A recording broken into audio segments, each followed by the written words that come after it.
శారదాని హాస్పిటల్లో జాయిన్ చేస్తుంది భూమి. గగన్ విషయం తెలిసి శారద దగ్గరికి వచ్చి కూర్చొని శారద నుదుటిపై ముద్దు పెట్టి శారద చేయి పట్టుకొని పక్కనే కూర్చొని ఏడుస్తూ ఉంటాడు గగన్. అప్పుడే శారద కళ్ళు తెరుస్తూ ఉంటుంది. బావా అని అంటూ గగన్ భుజంపై చెయ్యి వేసి అత్తయ్య కళ్ళు తెరుస్తుంది అని చెప్తూ ఉంటుంది భూమి. ఇక శారద ఏదో చెప్పడానికి ట్రై చేస్తుంది అని ఆక్సిజన్ మాస్క్ని కాస్త పక్కకి జరుపుతాడు గగన్. ఇక శారద చెప్పడం స్టార్ట్ చేస్తుంది. గగన్, నీ బట్టల్లో నాకు ఒక పాత కెమెరా దొరికింది.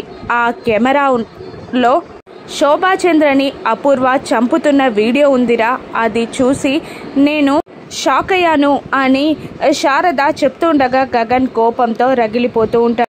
కోపంగా లేచి ఇక ఆ అపూర్వాని భరించేది లేదు, ఈరోజు నేను దాన్ని చంపేస్తా అని గగన్ వెళ్ళబోతూ ఉండగా నాన్న ఆగురా అని శారద అంటూ ఉంటుంది. శివ, పూరి, భూమి అందరూ కలిసి గగన్ని ఆపిన గగన్ ఆగకుండా ఆవేశంగా కార్ తీసుకొని అపూర్వ దగ్గరికి బయలుదేరుతాడు. అపూర్వ భయంతో వణుకుతూ ఉంటుంది. ఇప్పుడు ఏం చేద్దాం అత్తయ్య అని భూమి శారదాని అడుగుతుండగా వాడిని నార్మల్గానే కంట్రోల్ చేయడం కష్టం. ఇప్పుడు నిజం తెలుసుకున్న గగన్ ఆ అపూర్వాని ఏం చేస్తాడో అని భయంతో వణుకుతూ ఉంటుంది శారద. అపూర్వ కూడా భయపడుతూ ఉంటుంది. అపూర్వాని చంపడానికి ఆవేశంగా బయలుదేరిన గగన్ అపూర్వాని చంపేస్తాడా? ఇక్కడ ఏం విధ్వంసం జరగనుంది?